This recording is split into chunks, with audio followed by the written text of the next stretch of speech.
ओम मूकं करोति वाचालं पंगुं लंघयते गिरिं यत्कृपातमहं वन्दे परमानन्दमाधवं। कृष्णाय वासुदेवाय हरये परमात्मने प्रणताक्लेशनाशाय गोविंदाय नमो नमः। नमस्कार, स्वागत है आपका आचार्य वाणी में। मैं आचार्य डॉक्टर विक्रमादित्य आपके साथ हूँ। आज का विषय हमारा है कि वृषभ राशि वालों के लिए मार्च के मध्यकाल में ग्रहों का योग किस प्रकार का बनने वाला है। देखिए, ये हम आपके साथ लगातार बने होते हैं और वृषभ राशि वालों को खासतौर पर इस बात को समझ लेना चाहिए कि वृषभ राशि वालों के लिए जो समय मार्च का मध्यकाल दिखाई देता है बहुत ही विशेष है। आपकी राशि के स्वामी, कारण है ना, आपकी राशि के स्वामी जो हैं वो हैं शुक्र महाराज, और वो इन दिनों चल रहे हैं अपनी उच्च राशि में। 12वें भाव लाभ और 11वें भाव लाभ वाले भाव में बैठे हुए हैं, और ये लाभ में बैठकर इस वक्त जो ग्रहों की चौकड़ी वहाँ लगने वाली है। जी हाँ, जो चौकड़ी वहाँ होने वाली है वो विशेष तौर पर कई प्रकार के कष्ट में ग्रहों का योग बना सकती है।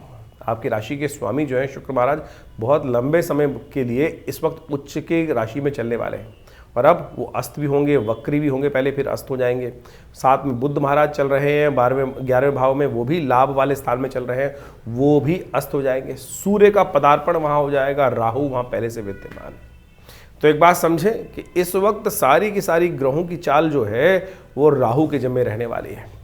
और अच्छी बात इसमें यह है कि राहु महाराज वहां पर शुभ ही है, अशुभ नहीं है। तो राहु की युक्ति 11वें भाव में पूरी जन्मपत्रियों को देखा जाए, सब कुछ देखा जाए तो राहु यदि सबसे अच्छे भाव में जाते हैं तो वो 11वां भाव ही है, तो वहाँ 11वें भाव में विद्यमान है। हाँ, लेकिन सूर्य खेल बिगाड़ने वाले, सूर्य ही है जो विशेष तौर पर वहाँ इस चौकड़ी के अंदर इस वक्त जो प्रभाव है वो नेगेटिव करने वाले हैं। सूर्य को मनाना बहुत ज़रूरी रहेगा आपके लिए। सूर्य मालिक हैं आपकी आत्मा के, सूर्य मालिक हैं आपकी कीर्ति के, सूर्य मालिक है आपके शौर्य के, और इस वक्त सूर्य का जो प्रभाव है वो नेगेटिव होने जा रहा है। तो ध्यान रखना पड़ेगा आपको। सूर्य को मनाने के लिए कुछ खास उपाय इस कार्यक्रम में आपको बताएंगे, वो अवश्य करने की ज़रूरत है। यदि इस समय को समझा जाए कि मार्च का मध्यकाल ग्रहों का प्रभाव किस किस के लिए कैसा रखेगा, यदि बच्चों के लिए बात करें तो ग्रह दिखाते हैं कि अच्छा ही रहेगा, अच्छा प्रभाव उत्पन्न करने के योग बनेंगे। यदि जिन छोटे बच्चे हैं जो बेसिकली जो पढ़ रहे हैं, लिख रहे हैं, उनके लिए कैसा समय रहेगा, तो दिखाता है अच्छा। ग्रह जन प्रभाव जो है योग्यता के अनुसार से लाभ देने के योग दिखा सकता है। भाग्य से बहुत रास्ते खोलते दिखाई देगा। व्यावसायिक दृष्टिकोण से भी ये समय आपके लिए उपयुक्त ही दिखाई देता है, लेकिन ध्यान रखना पड़ेगा थोड़ा सा कि कुछ लोग हैं जो आपके लिए कष्ट के योग बना सकते हैं, आपके बने बनाए कार्यों में रोकने की स्थिति उत्पन्न कर सकते हैं। थोड़ी सी वाणी पर संयम बरतने की ज़रूरत है। वाणी पर संयम नहीं बरतेंगे तो कुछ खास काल ऐसे आ सकते हैं जहां कुछ कष्ट होने के योग दिखाई देते हैं। लेकिन ओवरऑल यदि हम 70% समय देखें मार्च के मध्यकाल का, तो वो ओवरऑल अच्छा ही दिखाई देता है, क्योंकि बृहस्पति के साथ चंद्रमा का बहुत सुंदर संबंध बनेगा। और जब जब ये संबंध आपकी राशि के दृष्टिकोण से बनकर आएगा, यानी गजकेसरी योग बनकर आएगा, तो ओवरऑल लाभ देने की स्थिति रहेगी। तो यानी आधे दिन तो बहुत अच्छे दिखाई देते हैं। यदि पारिवारिक दृष्टिकोण से देखा जाए तो इस समय थोड़ा सा ऐसा दिखाई देता है कि इस राशि वाले व्यक्ति, वृषभ राशि वाले व्यक्ति अपना वर्चस्व स्थापित करने के लिए थोड़ा सा प्रयास ज़्यादा करेंगे, और इनका प्रभाव ऐसा रहेगा कि दूसरों पर हावी होते दिखाई दे रहे हैं। धन जमा करने का रास्ता बनता दिखाई देगा। थोड़ी कंजूसियत ज़्यादा मनोमस्तिष्क पे छा सकती है। धन खर्च करने में थोड़ी सी आपको कठिनाई होने के योग बनते दिखाई देंगे। थोड़ा से ऐसे भाव रहेगा कि जैसे बंदर के हाथ में जैसी शीशा आ जाए तो छोड़ता नहीं है, ऐसी स्थिति बनती दिखाई दे रही है। सिलसिलेवार तरीके समझें कौन सा ग्रह योग किस प्रकार का आपके लिए बनने वाला है। जो बहुत सारे जीवन में कष्ट चल रहे होते हैं ना, कई बार इस बार एक ऐसा मध्य मार्च के अंदर ऐसा योग बनने वाला है कि पूरे वर्ष की अपने जीवन की अलाएं बलाएं, जो कष्ट नज़र इत्यादि, उनको शमन करने का भी एक योग बनने वाला है। और हम आपको वो उपाय बताने वाले हैं कि कैसे आप उन कष्टों को ठीक करने का रास्ता अपना सकते हो। तो सबसे पहले हम बात कर लेते हैं कार्यक्रम आरंभ के अंदर 11 मार्च की। 11 मार्च के दिन मंगलवार का अवसर है, द्वादशी तिथि है, और साथ उस दिन जो ग्रहों का योगा योग आपके लिए अच्छा बन रहा है, पुरुषार्थ को बढ़ाता दिखाई दे रहा है। और जहाँ पुरुषार्थ सही हो जाता है तो वहाँ पर कार्य सफलता की तरफ जाने के योग बनते दिखाई दे। ग्रह पूरी तरह सफलता की तरफ आपको अग्रसित करते दिखाई दे रहे हैं। इस दिन तो योग ऐसा बना हुआ है, द्वादशी है, और साथ साथ गोविंद द्वादशी का सुंदर योग है, प्रदोष का योग भी बन रहा है। तो ध्यान रखें, इस वक्त प्रदोष के दिन भगवान शंकर को प्रसन्न करने का प्रयास करें, हनुमान जी को प्रसन्न करने का प्रयास करें। हमने भी इस शुभ योग में अपने आश्रम पर, विवेकानंद योगाश्रम में सुंदरकांड का पाठ रखा है। और साथ साथ उस दिन होली का सुंदर पर्व भी है, तो आप भी इसका संयोग का लाभ ले सकते हैं। माँ भगवती का दर्शन कर कर हनुमान जी को चोला चढ़ाइए, सवामानी का भोग चलेगा, सुंदरकांड का पाठ रहेगा, आप भी इसमें सम्मिलित रहेंगे तो अच्छा रहेगा। हो सके तो शाम को विशेष तौर पर यदि कोई ऋण संबंधी समस्या जीवन में परेशान कर रही हो तो इस प्रदोष का उपयोग करें, क्योंकि भौम प्रदोष का योग बन रहा है। ऋण मुक्ति स्तोत्र पाठ करते हुए भगवान शंकर का यदि आप गुड़ के जल से, मीठे जल से भगवान का स्नान कराएं, अभिषेक करें, तो देखिए भगवान की कृपा से कष्ट निवृत्ति के योग बनते हैं। 12 तारीख के दिन बात करें, बुधवार का अवसर त्रयोदशी उदया तिथि के रूप में विद्यमान है और ग्रह नक्षत्र परिवर्तन का योग बना रहे हैं। सुबह सुबह जो ग्रह परिवर्तन की योग जा रहे हैं, थोड़े खर्चे बढ़ाते दिखाई दे रहे हैं आपकी राशि के दृष्टिकोण से। ध्यान रखना, स्वास्थ्य के मामले में समय थोड़ा बढ़ता दिखाता दिखाई दे रहा है कि स्वास्थ्य के लिए थोड़ा प्राकृतिक नियमों का पालन करते हुए कार्य करें तो अच्छा रहेगा, नहीं तो थोड़ा स्वास्थ्य पर दिन भारी दिखाई देता है। रवि योग है इस दिन, नए कार्यों को आरंभ करने के लिए दिन अच्छा दिखाई देता है, उसका लाभ आपको मिलता दिखाई देगा। आगे बढ़ने के सुंदर अवसर आपको मिल। सुंदर गणेश जी का स्तवन करें, गणेश जी के मंदिर में जाकर या उनकी मूर्ति के समक्ष जाकर 2 दूर्वा अंकुर, जो घास के ऊपर के 3 हिस्से होते हैं, उसको तोड़कर भगवान गणेश को ओम गंगणाधिपतये नमः इसको अर्पित करें। देखिए कृपा होगी, कष्ट दूर करने के योग बनते दिखाई देंगे। 13 तारीख की दिन बात करें, बृहस्पतिवार का अवसर है, चतुर्दशी इस दिन तिथि है, शाम को पूर्णिमा का आगमन हो जाएगा, सत्यव्रत इसी दिन किया जाएगा। साथ साथ होली का दहन का योग भी बन रहा है, बड़ा महत्वपूर्ण दिन है। इसके साथ ग्रह नक्षत्रों के दृष्टिकोण से यदि हम समझें तो आपके लिए जो समय दिखाई दे रहा है थोड़े खर्चों को बढ़ाता दिखाई दे रहा है, थोड़ा खर्चों पर संयम करने की ज़रूरत है। अननेसेसरी के लिए थोड़ा सा अपनी नाह के थोड़ा ध्यान रखते हुए कार्य करने की ज़रूरत है। देखिए इन दिनों शनि महाराज आपकी सफलता की तरफ जो कार्य बढ़ रहे थे उसमें कहीं ना कहीं कोई बाधा उत्पन्न होती दिखाई दे रही है। थोड़ा मन के अनुसार से थोड़ा सा तो आलस्य ज़्यादा प्रभावी हो सकता है, तो ध्यान रखते हुए कार्य करें, थोड़ा सा अपने आप को मोटिवेट करने का प्रयास करें। होली के दिन है, सुंदर रूप से परमात्मा की उपासना करें, एक काम करें। अपने कई बार जीवन में क्या होता है, हम सब कुछ बढ़िया कार्य कर रहे होते हैं, लेकिन कुछ लोग ऐसे हुए कि जिनकी नज़रें ही खराब होती हैं, वो हमारे ऊपर नज़र लगा देते हैं, कई कार्य चलते हुए कार्य में विघ्न उपस्थित कर देते हैं। इसीलिए कहा जाता है कि अपने खास तौर पे समृद्धि को, निधि को, अपने बहुत सारे विचारों को बचा के रखना चाहिए। खुली किताब की तरह अपने आप को मत रखें। और वृषभ राशि वालों के लिए इस वक्त समस्या है कि लोग बहुत ज़्यादा उनसे प्रभावित हो रहे हैं और बहुत सारी समस्या है, क्योंकि बृहस्पति आपके राशि में ही चल रहे हैं इस वक्त। तो ये क्या हो रहा है कि आपका इम्पैक्ट लोगों को पड़ रहा है और कई लोगों के पेट में दर्द हो रहा है। और ऐसे में हो सकता है कि बृहस्पति महाराज ने पिछले काफ़ी लंबे समय में आपके चलते हुए काम को रोकने के लिए जो लोगों ने नज़र लगाई है ना, बहुत सारे लोगों को गलतफहमी है कि बृहस्पति खराब कर रहे हैं, और बृहस्पति खराब नहीं कर रहे हैं। आपका वर्चस्व जब बढ़ता है तो कोई गलत नज़र वाले लोग होते हैं, वो कष्ट डालने के योग बनाते हैं। तो ऐसे में एक काम करने, ये खास दिन है, होलाष्टक का जो समाप्त हो रही है, होली का दहन किया जाएगा, इस दिन एक काम करना चाहिए आपको। अपने सिर से नज़र उतारने के लिए, कष्टों को पूरे वर्ष में के लगे हुए नज़रों को उतारने के लिए एक छोटा सा कार्य करना चाहिए। थोड़ा सी नमक की डली ले लें और नमक की डली को लेकर अपने सिर पर से वार कर, जो सेंधा नमक होता है पिंक वाला, उसको लेकर अपने सिर पर से वार कर ओम रुरु भैरवाय नमः इस मंत्र का जप करते हुए अग्नि में डाल दीजिएगा। कहीं भी रहते हैं आप, बहुत सारे लोग तो अगर होली की अग्नि डाल सकें तो सबसे बेस्ट है, लेकिन यदि आप बाहर हैं, कहीं ऐसी जगह रह रहे हैं कि जहाँ होली जलती नहीं है, तो एक काम करें, शाम के समय करीब रात्रि के समय ये उपाय करना अच्छा रहेगा, क्योंकि भद्रा का काल है। दिल्ली के पंचांग के अनुसार से भद्रा का काल जो शुरू हो रहा है वो करीब शुरू हो रहा है सुबह 10:35 से रात्र को 11:29 तक रहेगा। तो 11:29 के बाद एक छोटी सी जगह कहीं आग लगा लें और अपने सिर पर से वार कर उस नमक की डली को उसमें डाल दें, जल जाएगी। घर के बाहर जाके प्रयोग करने का प्रयास कीजिएगा, वो अच्छा रहेगा। घर में कई बार लोग गलतफहमी में कर देते हैं, नज़र को उतारने के लिए गैस पर ही आजकल कई हमने सुना है इस प्रकार के योग बना देते हैं कि गैस के ऊपर ही ये प्रयोग कर दिया, वो घर की नज़र घर में ही रह गई, अनिष्टकारी योग में बनाए। अगर नज़र उतारने का कोई कार्य करना है तो घर से बाहर जाके करना चाहिए। इस बात का ध्यान रखते हुए कार्य करेंगे तो अच्छा रहेगा। साथ साथ इस दिन भद्रा का योग तो बता ही दिया आपको, और होलिका का बड़ा महत्व है भारतीय संस्कृति में। उसका महत्व आप समझें कि किस प्रकार से भारतीय संस्कृति में उसका महत्व बताया गया है। भारतीय संस्कृति में होलिका महारात्रि एक बड़ी महत्वपूर्ण महारात्रि है। तंत्र के दृष्टिकोण से इसका स्थान सर्वोच्च कहा गया है। सांसारिक दृष्टिकोण से बहुत सारे महत्वपूर्ण कार्य इस रात्रि में किए जाते हैं, और बड़े नेगेटिव प्रयोग भी कई लोग दुष्प्रवृत्ति जो होते हैं वो करते हैं लोगों को परेशान करने के लिए। तो ऐसे में आपको अपने जीवन में सुख समृद्धि प्राप्त करने के लिए, जीवन के कष्टों को दूर करने के लिए होलिका का अद्भुत प्रयोग शास्त्र में जो वर्णित है उसके अंदर हम आपको बताते हैं। होलिका का दिन इतना अद्भुत है कि जिसके द्वारा आप ये भी जान सकते हैं कि आने वाले समय में क्या कुछ होने के योग हैं। होली की जब जलाई जाती है तो विशेष तौर पर उसका धूम्र उपस्थित होता है, अग्नि की लपटें उठती हैं। वो लपटें जिस दिशा में जाएं उसके अनुसार से उसका प्रभाव शास्त्र के दृष्टिकोण से बताया गया है।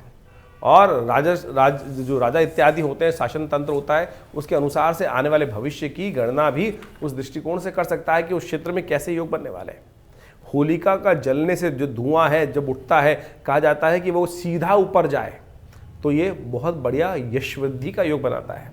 उस क्षेत्र के लोगों के जीवन में आगे बढ़ने के योग बनेंगे, उस क्षेत्र के राजा के जीवन में आगे बढ़ने के योग बनेंगे। अगर होलिका की अग्नि जलते वक्त दक्षिण की तरफ हवा बह रही है, तो ये दिखाती है कि उस क्षेत्र में बीमारियां, जो लोग वहाँ उपस्थित हैं उनके जीवन में शारीरिक तौर पर कष्ट, दुर्घटनाओं का संकेत बनता दिखाई देता है।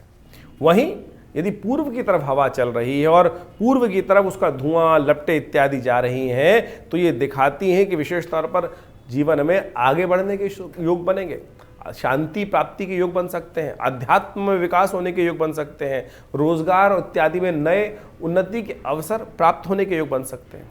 वहीं जहाँ कहीं क्षेत्रों में यदि उत्तर की हवा बह रही है और उत्तर की तरफ हवा लपटे जा रही हैं, तो ये भी शुभ सूचक है, कल्याणकारी है और आगे बढ़ने के सुंदर सूचना को उपस्थित करती है। उस क्षेत्र में आगे आने वाले समय में समृद्धि के योग बनते दिखाई देंगे। लेकिन वही कहीं अग्नि जो है पश्चिम दिशा की तरफ जाने लगे, धुआं पश्चिम दिशा की तरफ जाने लगे, तो दिखाता है कि आगे आने वाले क्षेत्र में बीमारियां, विशेष तौर पर खाद्य क्षेत्र में जो कार्य करते हैं, खेती इत्यादि के क्षेत्र में जो लोग कार्य करते हैं, तो वो आने वाले समय में खेती संबंधी समस्याएं उत्पन्न होने के योग बन सकते हैं। विभिन्न कीटाणु जो है वो परेशान कर सकते हैं, चेपा इत्यादि विभिन्न बीमारी परेशान कर सकती है खेती करने वाले लोगों को। तो इस प्रकार से अनेक समस्याएं हमारे ऋषियों ने, माघ भट्टरी इत्यादि ने इन सब चीज़ों की सूक्ष्म दृष्टिकोण से व्यवस्था बनाकर, समझकर उन सूत्रों को प्रतिपादित किया। होलिका महारात्रि हमारे यहाँ बहुत विशेष है। होलिका के अपने जीवन के कष्टों को दूर करने के लिए शास्त्र में बताया जाता है कि आप किस प्रकार से, अभी हमने आपको बताएंगे कि आपकी राशि के दृष्टिकोण से आपको क्या कर लेना चाहिए, जिससे एक छोटा सा उपाय आपके जीवन के बहुत सारे कष्टों को दूर कर दे आपकी राशि के दृष्टिकोण से। तो वो उपाय भी आप करें तो बहुत बढ़िया माना जाता है।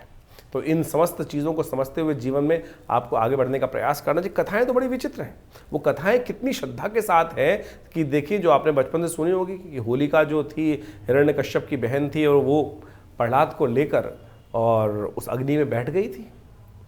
कारण क्या था? कारण ये था कि अहंकार जो है वो सत्य को पहचानने नहीं देता। व्यक्तियों के जीवन में जब अहंकार हो आता है तो वही व्यक्ति जो शुभ कार्य करके उससे शक्ति प्राप्त करिए, वही अहंकारी होकर राक्षस बन जाता है और उसकी प्रवृत्तियां जो हैं वो तामसिक हो जाती हैं और वही जीवन में कष्ट उत्पन्न के योग बना देती है। तो ऐसे में परमात्मा को परमात्मा नहीं समझता। हिरण्याक्ष, हिरण्यकश्यप दो जो भाई थे, उन्होंने साधना करके ही तो भगवान के भक्त बनकर ही तो शक्ति प्राप्त करी थी। लेकिन जब शक्ति प्राप्त हो गई तो अहंकार ऐसा उत्पन्न हो गया उसमें संसार के अंदर रहते रहते कि नहीं, हम ही साक्षात परात्पर ब्रह्म हैं। और उनके घर में ही प्रहलाद उत्पन्न हुए, हिरण्यकश्यप के घर में ही प्रहलाद उत्पन्न हुए और उन्हीं प्रहलाद ने भगवान की अनन्य श्रद्धा भक्ति प्राप्त कर कर भगवान के भक्त होने का सुंदर श्रेय प्राप्त किया। जिनको स्वयं भगवान नरसिंह की गोद में बैठने का अवसर मिला हो।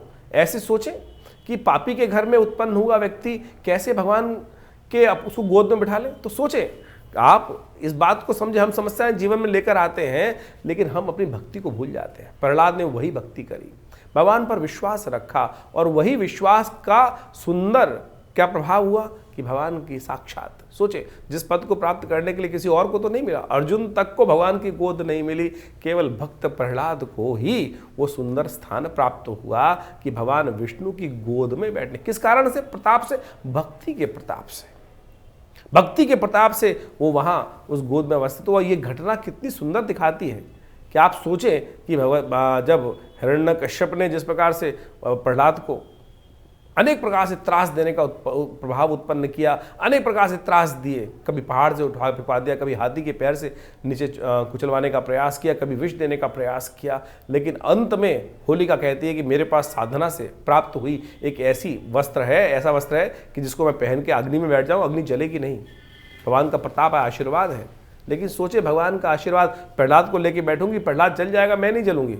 और जब बैठती है उस अग्नि के अंदर, उस आव के अंदर जाके स्वयं बैठ जाती हैं, तो भगवान का चमत्कार देखें कि वो जो साक्षात भगवान का अमृत उसको प्राप्त था, भगवान का आशीर्वाद प्राप्त था, ब्रह्मा जी का आशीर्वाद प्राप्त था कि जिसको चद्दर को ओढ़कर वो बैठी थी, जिस मंत्र को जप करती हुई बैठी थी, उसका प्रभाव उसके लिए नेगेटिव हो गया और प्रहलाद वहां जाकर बच गए।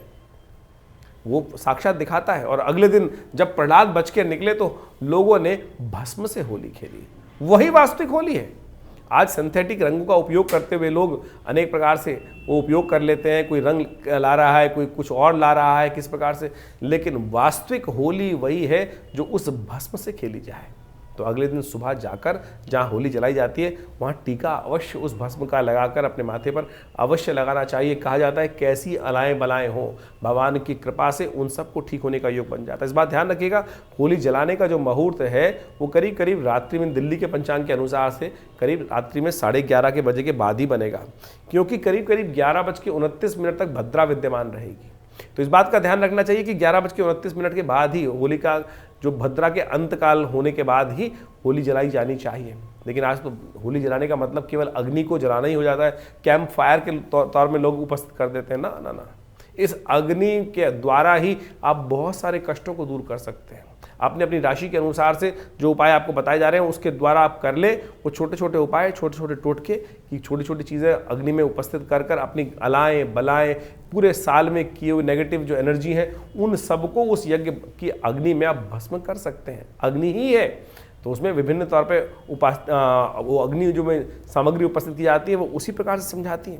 इसके साथ साथ होलिका का पूजन का समय जो रहेगा वो करीब करीब सुबह 10:30 से पहले ही रहेगा, क्योंकि 10:30 बजे के आसपास से वो 10:35 पर दिल्ली के पंचांग के अनुसार से बात करें तो होली का जो भद्रा है वो आरंभ हो जाएगा। तो होलिका का पूजन जो हो वो 10:35 से पहले कर ले। और रात्रि में जब होली जले तो करीब करीब 11:29 पे भद्रा खत्म होगी दिल्ली में, और उसके बाद ही होलिका जलाने का विधान शास्त्र में बताया गया। इस बात का ध्यान रखते हुए कार्य करना चाहिए। तो वृषभ राशि वालों, आपने समझा किस प्रकार से होलिका का महत्व है और ये छोटे छोटे प्रयोग कैसे आपके जीवन की समस्या दूर कर सकते हैं। पुनः समझ लें कि आपकी राशि के दृष्टिकोण से जो हमने महत्व बताया कि एक नमक की गली, सेंधा नमक जो होता है पीले रंग वाला, उसको अपने सिर पर से वार कर एक छोटी सी जो होलिका अष्टक की जो अग्नि जल रही है होलिका दहन में, उसमें जाकर इसको डाल दीजिएगा। या तो सुबह 10:35 से पहले इस प्रयोग को कर लीजिए, या रात्रि में जब होलिका जले 10:30 के बाद तब उसमें जलाइएगा, प्रयोग कर दीजिएगा। देखिएगा आपके कनिष्ठ दूर होने के योग बने। कहा जाता है होला अष्टक समाप्त जिस दिन होते हैं भगवती अग्नि की उपासना की जाती है और उस दिन अपने क्षेत्र के अनुसार से नवान्न भक्षण भगवान को अर्पित किए जाते हैं। तो विशेष तौर पर भगवान का सुंदर ध्यान धन्यवाद करने का पर्व है, आनंद का पर्व है, और इसी राख से होली खेली जाती है। 14 तारीख के दिन होली का पर्व है और जिसमें होली रंग खेला जाएगा। आप सबको बहुत बहुत शुभकामना। आपके ग्रह नक्षत्रों के दृष्टिकोण से समय परिवर्तन की तरफ जा रहा है। गज केसरी योग का निर्माण हो रहा है जो मध्याह्न के अंदर चंद्रमा के परिवर्तन के साथ बनेगा, और चंद्रमा परिवर्तित कर कर आपके पर दृष्टि डालकर सुंदर रूप से 2-3 दिन के लिए ग्रह नक्षत्र आपके लिए हर मामले में फेवर करते दिखाई दे रहे हैं। तो इसलिए बुद्धि के अनुसार से कार्य कीजिएगा। बहुत अच्छा श्रेष्ठ काल आपके लिए आरंभ हो रहा है और इस दिन चंद्रमा का जन्म दिवस भी है। पूर्णिमा तिथि उदय तिथि के रूप में विद्यमान है। आमतौर पे तो होली जो खेली जाती है प्रतिपदा के दिन खेली जाती है, लेकिन इस बार क्योंकि रात्रि में पूर्णिमा थी पिछली बात को, तो अगले दिन पूर्णिमा का ही योग बन रहा है इस दिन। तो आप इस दिन चंद्रमा का सुंदर जन्म दिवस है। ओम श्रांग श्रींग श्रौंग से चंद्रमा आपकी राशि में आके चंद्रमा उच्च के हो जाते हैं और चंद्रमा इस वक्त गज केसरी योग का निर्माण भी कर रहे हैं। तो शाम को जब चंद्रमा निकलें तो थोड़ा सा शंख में जल दूध लेकर उनको ओम शांग श्रींग श्रौंग से चंद्रमा से नमः इस मंत्र का उच्चारण करते हुए उनको अर्घ दे दीजिए। या मंत्र वेद में आया चंद्रमा मनसो दाक्षक्षो सूर्यो अजायत स्तोत्रात्वानुष्य प्राणश्च मुखादग्निरजायत। इस मंत्र से भी भगवान का सुंदर जो करते हैं तो पुष्प भगवान को अर्पित कर दें, चंद्रदेव को अर्पित कर दें। चंद्रमा मन के मालिक हैं और जीवन में शीतलता के मालिक हैं, अमृत तत्व के मालिक कहे जाते हैं और आपकी राशि के दृष्टिकोण से तो बहुत महत्वपूर्ण इस वक्त योग बना के आपके लिए बैठे हुए हैं। देखिए होली का सुंदर पर्व है। होली कैसे खेली जाए ये भी समझ लीजिए। ज्योतिष के दृष्टिकोण से हर चीज़ के लिए बहुत सुंदर कहा गया है। किसके साथ खेली जाए, हमने कई बार ये बात उपस्थित की है कि सबसे पहले होली का पर्व आनंद का पर्व है। और कई बार लोग क्या होते हैं, होली के दिन दरिद्रता को घर में ले आते हैं। उत्सव के दिन फटे हुए कपड़े, पुराने कपड़े पहनने का प्रयास करते हैं। अरे नहीं, ऐसा मत करो, सुंदर रूप से कपड़े पहनने का प्रयास करो। उसने दिया है और देगा, और उन्हीं के साथ होली खेलने का प्रयास करो। आपकी राशि के दृष्टिकोण से सुंदर इत्र का जल बनाएं, गंगा जल में थोड़ा सा इत्र डाल के, चंद्रमा इत्यादि का इत्र डालकर, जो चंदन इत्यादि का इत्र डालकर और उसके द्वारा भगवान का सुंदर अभिषेक करने का प्रयास करें तो वो आपके लिए बढ़िया सुंदर रहेगा। भगवान का अभिषेक सुंदर रूप से उसी से गंगा जल में थोड़ा इत्र डालकर, चंदन का इत्र डालकर, केवड़े का इत्र डालकर, सुगंधिम, आपकी राशि शुक्र प्रधान राशि है, सुगंधित द्रव्यों का उपयोग करते हुए भगवान का सुंदर अभिषेक करें और उसी जल से अपने ऊपर सुंदर रूप से सबको पिलाएं, सबको आनंदित करें। उससे जल से स्नान करेंगे तो बहुत अच्छा होगा। सफ़ेद पुष्प, चमकते गुलाब के सफ़ेद पुष्प हैं, सुगंधित पुष्प जो है वो उसके द्वारा भगवान के साथ होली खेलें और तब होली का आरंभ करेंगे तो बहुत अच्छा रहेगा। इस दिन एक और परिवर्तन हो रहा है। आपकी राशि के दृष्टिकोण से एक महत्वपूर्ण परिवर्तन है। सूर्य महाराज आपके 12वें भाव में जा रहे हैं। सूर्य की संक्रांति हो रही है और ये संक्रांति सूर्य की जो आपकी राशि के दृष्टिकोण से थोड़ा सा भारी है, ध्यान रखना। ये विशेष तौर पे क्या कारण हो रहा है कि सूर्य यहाँ बदलने के बाद बुध को अस्त कर देंगे, शुक्र को अस्त कर देंगे, ग्रह वक्री अवस्था में चले जाएंगे और ये पूरा महीना कहीं ना कहीं ध्यान रखते हुए चलने की ज़रूरत है। वृषभ राशि वालों के लिए थोड़ा सा ये मनोमस्तिष्क को बच्चों के लिए भारी रहेगा। तो ऐसे बच्चों जिनके एग्जाम चल रहे हैं उनके लिए अपने संबंधों को ठीक रखने का प्रयास करें बच्चों के साथ। थोड़ा सा ग्रह नक्षत्र दिखाता है कि कहीं ना कहीं कष्ट होने के योग दिखाई देते हैं। तो एक काम करें, सबसे पहले तो एक उपाय आपको बता रहे हैं, गऊ के निमित्त सेवा करने का प्रयास करें। हरा चारा गौशाला में डलवा दीजिए, जहाँ बकरियाँ हों वहाँ डलवा दीजिए। देखिए जिन क्षेत्रों में, तो ये भी कर सकते हैं आप उपाय। एक काम और कर सकते हैं, किसी देवस्थल पर जाकर थोड़ा सा रेत इत्यादि का दान, जैसे कंस्ट्रक्शन मटेरियल है उसका दान करने का प्रयास करें। वो भी एक अच्छा उपाय है इस वक्त सूर्य की प्रभाव को शुभ करने के लिए, नहीं तो ये नेगेटिव प्रभाव उत्पन्न करता दिखाई देगा। इसके साथ साथ एक काम और कर सकते हैं, नित्यपति भगवान सूर्य को जल दें। सूर्य को जल किस प्रकार से दें? आपकी राशि के दृष्टिकोण से अच्छा ये रहेगा, गंगा जल में थोड़ा सा इत्र डालकर और उसके बाद भगवान सूर्य को अर्पित करें। जल सुगंधित पुष्प डालकर भगवान सूर्य को जल अर्पित करने का प्रयास करें। ओम घृणी सूर्य आदित्याय नमः, इस मंत्र का स्तवन करते हुए ये आपके कष्टों को निवारण करने का योग बनाएगा। इस दिन अशोक व्रत भी है। अब इतनी सारी चीज़ें हम बताएंगे आपको तो सब समझ में आएंगी। आमतौर पर देखिए, अशोक व्रत शास्त्र में वर्णित है। विष्णु धर्मोत्तर पुराण जो ग्रंथ है उसके अंदर कहा जाता है कि इस दिन, और आप समझे जब हम ये आपको वर्णन बताएंगे तो आपको लगेगा कि हम सोच कितनी गलत थी लोगों की। पहले विष्णु धर्मोत्तर ग्रंथ के अंदर लिखा गया है कि इस दिन अपनी एंजाइटी, शोक को दूर करने के लिए, अशोकता प्राप्त करने के निमित्त, यानी शोक पर विजय प्राप्त करने के निमित्त मिट्टी में थोड़ा सा पानी घोलकर, अच्छे से पानी में मिट्टी घोल लीजिए और उसके बाद उससे स्नान कीजिए और उसी का थोड़ा सा देर अशोक के पेड़ के नीचे बैठकर ओम नमो नारायण इस मंत्र का स्तवन करें।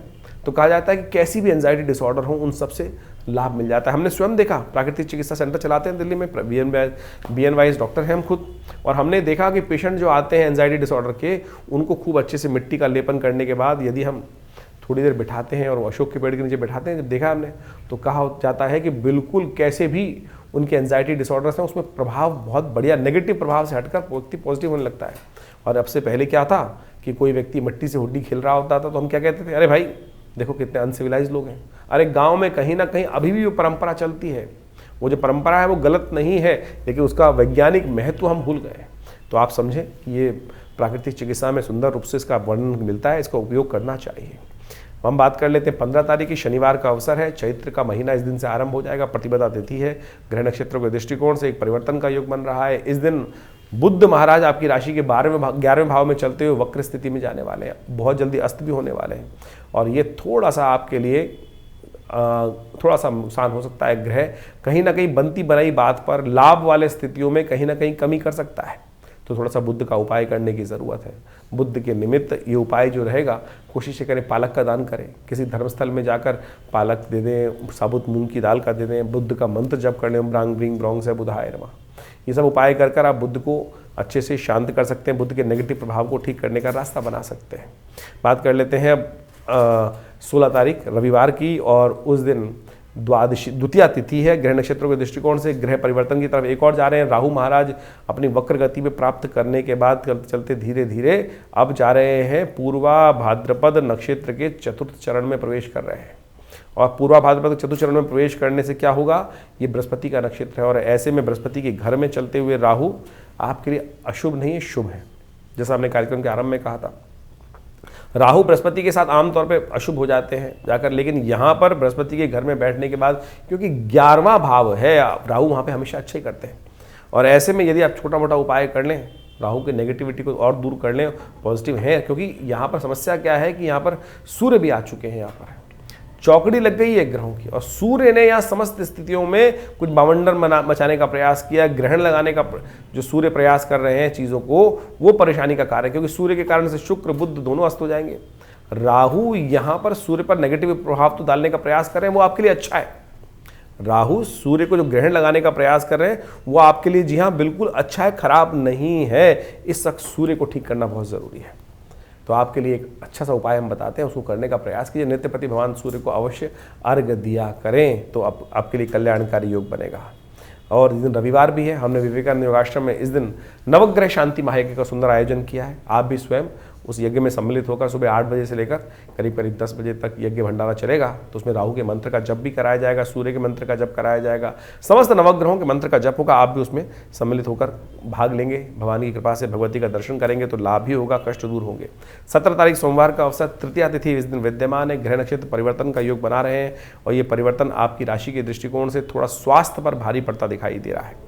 थोड़ा स्वास्थ्य के मामले में, अन्य खर्चों के मामले में थोड़ा शत्रु पक्ष पे ध्यान रखने की ज़रूरत है। बुध इस दिन अस्त हो जाएंगे, सूर्य के बिल्कुल सन्निकट आ गए हैं वक्र गति प्राप्त करने के बाद, और करीब करीब सुबह 7:10 पर सूर्य अस्त होने के योग बना रहे हैं। थोड़ी बुद्धि का ध्यान रखें, गणेश जी का स्तवन करें। इस दिन गणेश चतुर्थी का व्रत भी है, तो गणेश जी को सुंदर आप पीले पुष्प अर्पित करें, गंगणादि पता इस मंत्र का जप करें। ओम गणानान्त्वा गणपति गुं हवामहे प्रियाणान्त्वा प्रियपति गुं, ये वेद मंत्र है।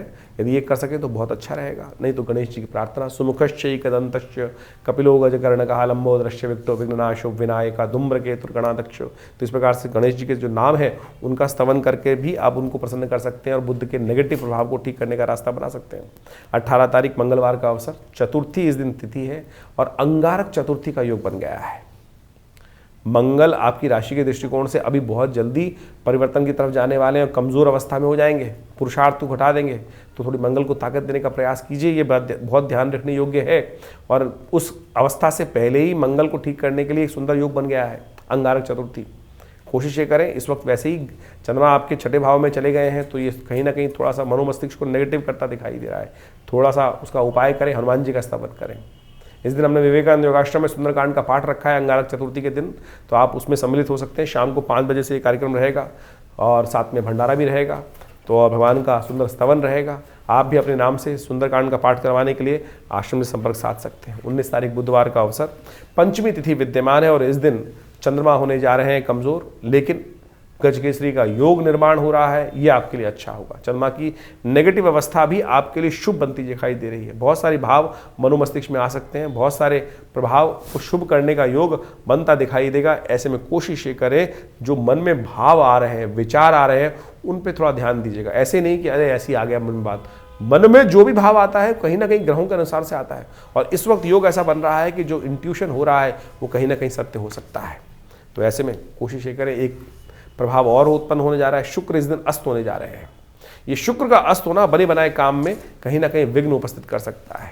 तो गौ पूजा करें, तो कोशिश ये करें इस दिन विशेष तौर पर गौ पूजा करने की व्यवस्था बनाएं। श्री रंग पंचमी भी है, महालक्ष्मी की प्राप्ति के निमित्त हमें अच्छे से गौ के निमित्त प्रयास करना चाहिए, आपके लिए अच्छे योग बनते दिखाई देंगे।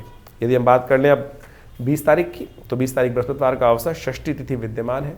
इस दिन गज, तो ज्योतिष की ग्रह गणना आपने समझी, और दिन पर दिन किस प्रकार से ग्रहों का प्रभाव आपके जीवन में पड़ेगा वो हमने आपके समक्ष आपकी राशि के अनुसार से पूरा विवेचना उपस्थित करी, और उसके अनुसार से आप उसका लाभ उठाने का प्रयास अवश्य कीजिए।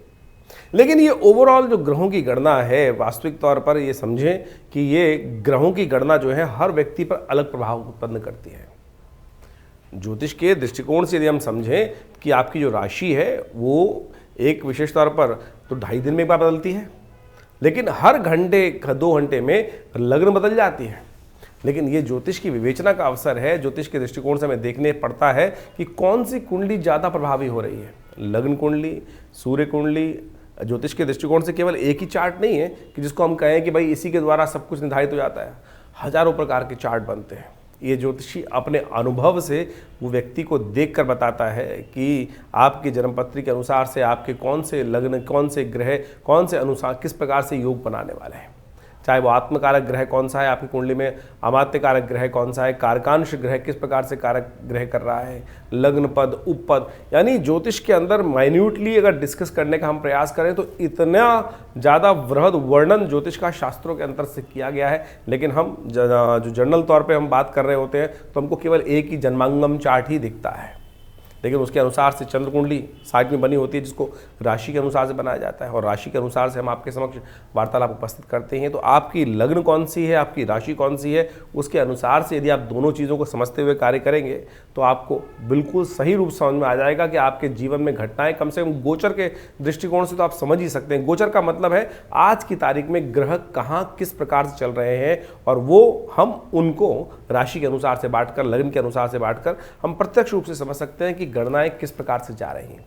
फिर ये एक अलग विषय बन जाता है कि आपकी कुंडली में कौन से योग हैं, आपकी कुंडली में दशाएं किस प्रकार की हैं, आपकी कुंडली में जो ग्रहों की अवस्था है वो कितने ताकत में बैठी हैं या निस्तेज होकर बैठे हैं, जो ग्रह बैठे हुए हैं उनका प्रभाव कितना होगा। व्यक्ति अच्छा हट्टा कट्टा दिखाई दे रहा है, क्या वास्तविक तौर पे उसके अंदर वो ग्रह में ताकत है।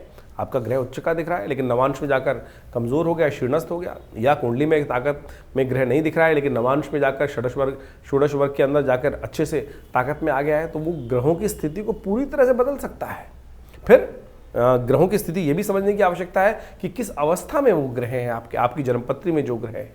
एक बड़ा विशेष विवेचना है वो हम आपके समक्ष उपस्थित करते हैं। हमारे पिताजी के पास एक बहुत कभी कभी ऐसे केस आते हैं। एक व्यक्ति आया जन्मपत्री दिखाने के लिए और जन्मपत्री देखने के बाद उसकी कुंडली में मृत्यु योग लिखा हुआ था, और वो आया भी उसी कारण से था कि किसी ज्योतिषी ने उसको बताया था कि तेरी कुंडली में मृत्यु योग है और इस दिन तेरी मृत्यु निश्चित है, हो जाएगी। जब वो पिताजी के पास जन्मपत्री दिखाने आया, हम लोग बहुत छोटे थे और हम लोगों ने उस वक्त देखा तो मृत्यु योग साफ साफ बना हुआ है। लेकिन पिताजी ने उसको एक बात विशेष तौर पर बताई कि तेरी मृत्यु होगी भी और तू जिंदा भी रहेगा। वो व्यक्ति बड़ा आश्चर्य में कहा कि महाराज आप क्या कह रहे हैं कि मृत्यु होगी भी, जिंदा रहेगा।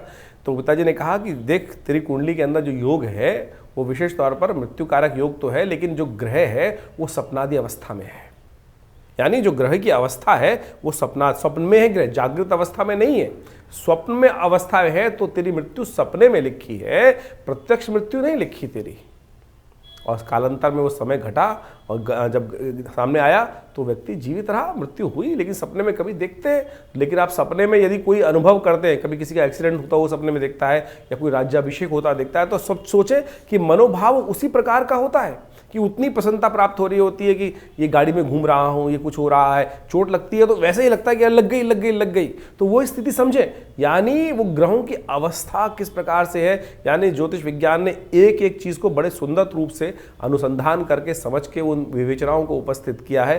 लेकिन आज बहुत सारे लोग ज्योतिष के दृष्टिकोण से ज्योतिष में विवेचना करते हैं, 1 महीने का कोर्स, 2 महीने का कोर्स, न्यूमरोलॉजी का कोर्स, और न्यूमरोलॉजी से ही लोगों के केवल नंबर को देख के ही बहुत सारी चीज़ें बताने का प्रयास करते हैं। बिल्कुल, देखिए विज्ञान का भाग है ज्योतिष के अंतर्गत, लेकिन वो छोटे छोटे भाग हैं, लेकिन उससे ही लोगों को मतिभ्रम उत्पन्न करने के बहुत सारे लोग प्रयास करते हैं। तो ये इसको अच्छे से समझें, ज्योतिष विज्ञान वो विज्ञान है जो प्रत्यक्ष रूप से चमत्कार दिखा सकता है। हजारों लोगों के जीवन में उस चमत्कार को लोगों ने अनुभव किया है। बड़े बड़े विरले उद्भट प्रकार के विद्वान लोगों के जीवन में कभी ना कभी टकराए होंगे। तो इसलिए ज्योतिष का विज्ञान को अच्छे से समझते हुए कार्य करने का प्रयास करें। ये हमने जो विवेचना ग्रहों की गणना आपके समक्ष उपस्थित करी, तो ये इस प्रकार से है कि आप उसके चीज़ों को समझ कर, अभी जो ग्रहों की स्थिति चल रही है इस वक्त ओवरऑल, तो आपने डेट वाइज तो समझा, लेकिन जो ये मार्च का मध्यकाल है ये बहुत विशेष रख रहा है संबंध।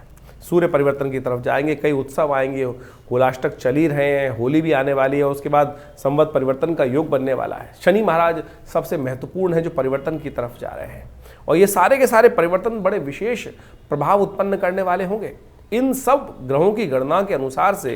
क्योंकि इस वक्त जैसे सूर्य मीन राशि में प्रवेश करने की योग बना रहे हैं, इसके साथ साथ शुक्र अस्त होने जा रहे हैं, और साथ साथ वक्री भाव में भी ग्रहों की स्थिति बनेगी, बुध वक्री होने जा रहे हैं, और साथ साथ हम देखें कि राहु महाराज भी अपने ग्रह को परिवर्तन करने के जा रहे हैं, बुध अस्त होने के योग बना रहे हैं।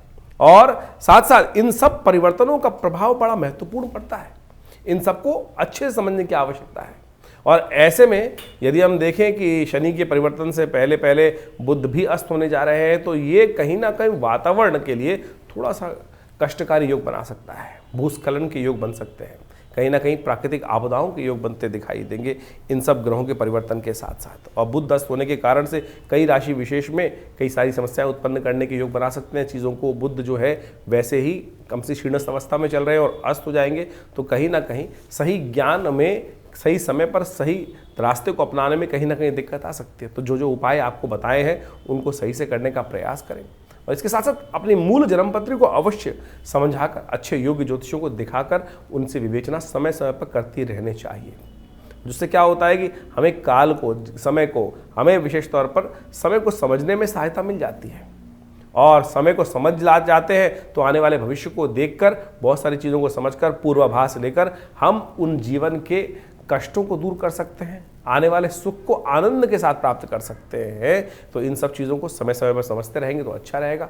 और तथाकथित तौर पे हम आपके साथ तो वो लगातार जुड़े ही रहते हैं। आपके साथ प्रश्नों के समाधान भी व्हाट्सएप के माध्यम से आप जुड़ सकते हैं। और अब तो हमने एक विशेष व्यवस्था बनाई है कि आश्रम पर हर पहले रविवार को एक विशेष तौर पर सेशन रखते हैं कि जिसके अंदर लोग आकर प्रत्यक्ष मिलना चाहते हैं तो मिल सकते हैं।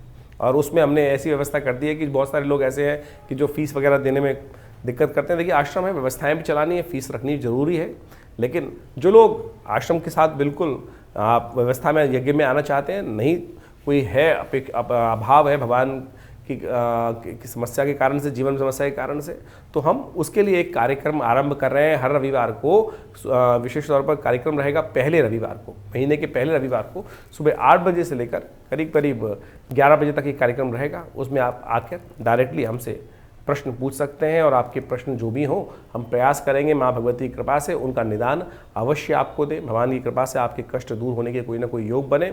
और हमारा संस्थान दिल्ली में विवेकानंद योगाश्रम है, आप वहाँ पर आकर स्वयं मिल सकते हैं। हाँ, फ़ोन पे बहुत सारे लोग बात करना चाहते हैं। देखिए, फ़ोन पे तो बात करनी इतने सारे लोगों से बड़ी मुश्किल होती है। बहुत सारे टीवी चैनल्स वगैरह पे लगातार बहुत सारे कार्यक्रम और जुड़े रहते हैं, तो इतनी ज़्यादा फ़ोन पे बात नहीं हो पाती है। तो आप कोशिश ये करें, स्वयं हर रविवार को विवेकानंद योगाश्रम दिल्ली जमुना पार लक्ष्मी नगर क्षेत्र में, ये बहुत बड़ा पुराना आश्रम है और हमारे पिता आचार्य श्री केशव देव जी के द्वारा स्थापित किया गया ये शोध संस्थान। यहाँ नित्य प्रति 8 घंटे करीब यज्ञ होता है। आप उसमें आए, आप देखिएगा, अब माँ भगवती के पास से बहुत सारे कष्ट दूर होने के योग बनेंगे। माँ भगवती का सुंदर शिव विग्रह जो मुल्तान से 1947 में आया वो भी यहाँ प्रतिष्ठित है। यज्ञ में भी भाग ले सकते हैं। भंडारे की सुंदर व्यवस्था रहती है, गौशाला है, सबके आप लाभ लें, आपके जीवन में कल्याण होगा, परिवर्तन का योग बनेगा। माँ भगवती कृपा से कष्ट दूर होंगे। धन्यवाद।